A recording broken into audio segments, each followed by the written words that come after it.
So this is a 1956 Bentley Continental S that I bought in England about 30 years ago. It is velvet green with red leather. It is the original paint, but the engine, the transmission, and the entire, I don't know, underside of the car, suspension, brakes, shock absorbers, everything has been redone, carburetors, you name it. It was a nut and bolt restoration of everything mechanical, because I wanted to tour this car, and of course as soon as I finished doing all this restoration, I stopped touring in it. Go figure.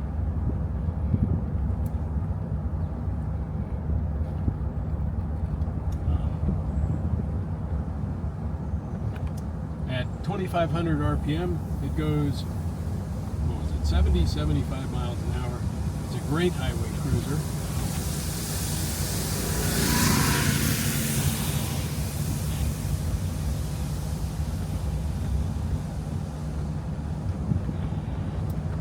It's very easy to drive. Has power steering fitted by the factory.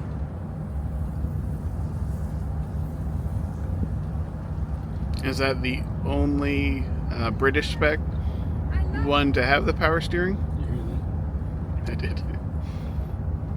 I don't know if this is the only one. I know this one was. This was supposedly one of 26. And then they built some for the American market in left-hand drive, and they all had apparently power steering, and this original owner got all mad when he found out the Americans got power steering and sent it back to the factory and demanded that they put it in for him. So they did.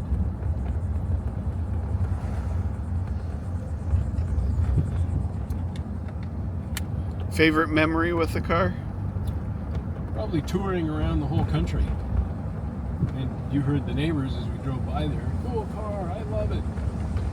I get more thumbs up in this car, and waves and people taking pictures, than you would get in any modern car.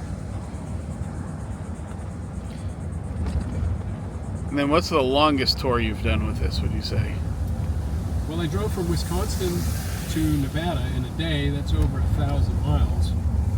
I didn't really intend to go that far in a day, but as I got to Salt Lake City, it was 3 or 3:30 in the afternoon. I thought, what am I going to do? I'm going to stop and just sit here all day.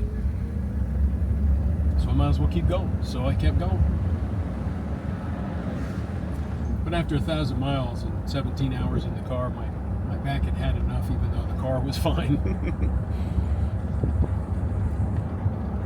And after I toured all over the place, from British Columbia, the whole West Coast, across the country to New York, upstate New York to the Finger Lakes, obviously in Florida where we are now, through Texas, Colorado, Wisconsin, a lot of those middle states, you know. So the car is well traveled.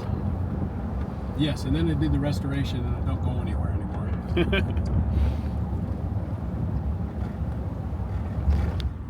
So the 56 Continental range, and there could have been in the 57s as well, was the last of the inline 6-cylinder engines that Rolls-Bentley built at the Crew factory. And those were widely considered to be the best engine they ever made. The problem with the later editions, the S2s and S3s, is they had 8-cylinder engines, but 2 of the cylinders are up under the car where you have to take the carburetors and everything else off to get them to change the spark plugs. So inevitably what happened was guys didn't bother with 2 of the cylinders, and then eventually they had engine problems. But in this one, you can look, when you pop open the bonnet, you can look down and see all 6 cylinders right in a row, and it's really easy to work on this car because everything is mechanical and it's all right there. It's not covered in smog equipment.